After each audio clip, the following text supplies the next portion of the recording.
Bonjour. Merci d'être avec nous ce matin. Vous êtes chirurgienne plasticienne spécialisée dans la chirurgie des seins et créatrice de l'Institut du sein à Paris, autrice de Histoire plastique chez Stock, qui a été réédité en poche, les méfaits du soleil sur les prothèses mammaires.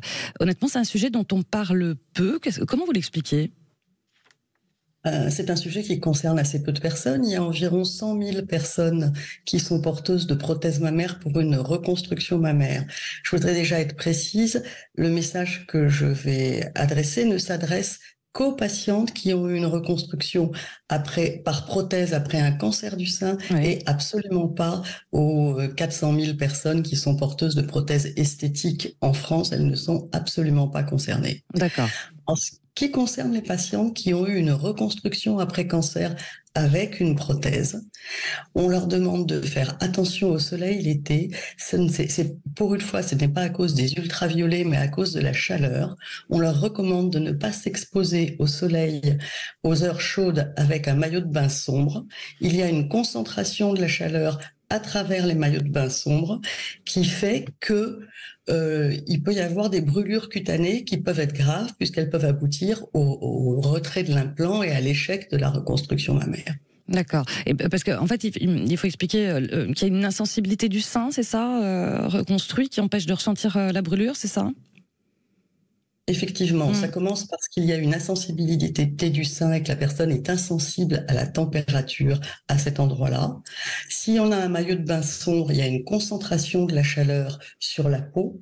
Or, il y a une prothèse qui se situe juste derrière la peau et une faible épaisseur entre la prothèse et la peau. Une fois que la peau est prise en sandwich comme ça entre la prothèse et le maillot de bain, et qu'il y a une concentration de la chaleur, on a vu des brûlures graves du sein qui peuvent aboutir au retrait de l'implant. Oui, au retrait de l'implant. Donc, et ça, vous en recevez beaucoup, Isabelle Sarfati, notamment au sein de l'Institut du sein à Paris ? Non, nous devons en recevoir 2 par été. Ça signifie qu'il y en a quand même environ une vingtaine en France, et que c'est un accident idiot. C'est-à-dire qu'il suffit d'être prévenu, il suffit de comprendre qu'il ne faut pas porter de maillot de bain sombre quand on a eu une reconstruction avec une prothèse et qu'on s'expose au soleil, et qu'il faut contrôler la température de la peau pour éviter que la peau brûle. Ouais, c'est ça. En parlant de l'Institut du sein de Paris, vous allez inaugurer là, à la rentrée, une nouvelle unité dédiée à la reconstruction mammaire après cancer, c'est ça ? Effectivement, nous sommes une équipe de 7 chirurgiens qui sont tous spécialisés en reconstruction du sein.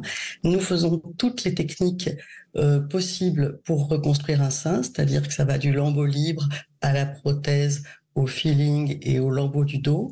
Nous avons aussi une tatoueuse artistique qui travaille avec nous, et nous proposons donc l'éventail complet des techniques pour reconstruire un sein après un cancer. C'est ça, sachant qu'il y a plusieurs types de reconstruction, c'est ça ? Effectivement, il y a plusieurs techniques de reconstruction. En fait, à chaque consultation, on doit expliquer à la patiente quels sont les types de reconstruction qui sont possibles pour elle, et lui dire, voilà, vous avez le choix entre ça et ça, donner les avantages et les inconvénients de chaque technique, et ensuite décider d'une technique qui est la plus adaptée et à l'anatomie de la patiente et à ses désirs. Alors, vous le savez, Isabelle Sarfati, en ce moment, on parle beaucoup, depuis quelque temps déjà, des déserts médicaux. Ça va faire partie notamment et normalement des enjeux et des priorités des chantiers du nouveau gouvernement. Là encore, il y a beaucoup de femmes aussi qui n'ont pas accès en France à des équipes spécialisées comme les vôtres. Ces équipes spécialisées sont essentiellement concentrées dans les grandes villes.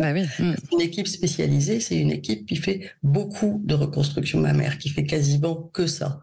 Donc, dès qu'on s'éloigne un petit peu de Paris, Marseille, Nice, les grandes villes françaises, c'est plus difficile de trouver une équipe spécialisée en reconstruction. Ouais, c'est ça. D'ailleurs, je crois savoir aussi que vous, au niveau de l'Institut du sein à Paris, vous proposez aussi des visioconsultations.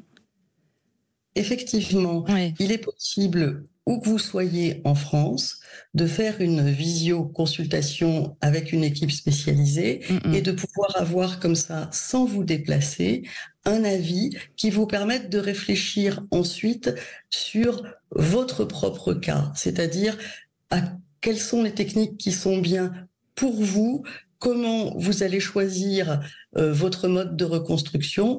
Et une fois qu'on a réussi à réfléchir sur ce sujet, c'est plus facile ensuite de se diriger et de trouver un chirurgien spécialisé. Ouais, bien noté. En tout cas, le message de prévention aussi pour cet été est passé également. Merci beaucoup Isabelle Sarfati d'avoir été avec nous ce matin. Je rappelle que vous êtes chirurgienne plasticienne, et créatrice de l'Institut Saint à Paris et autrice de Histoire plastique chez Stock qui a été réédité en poche. Merci à vous. Merci. Merci beaucoup. Bonne journée. À bientôt.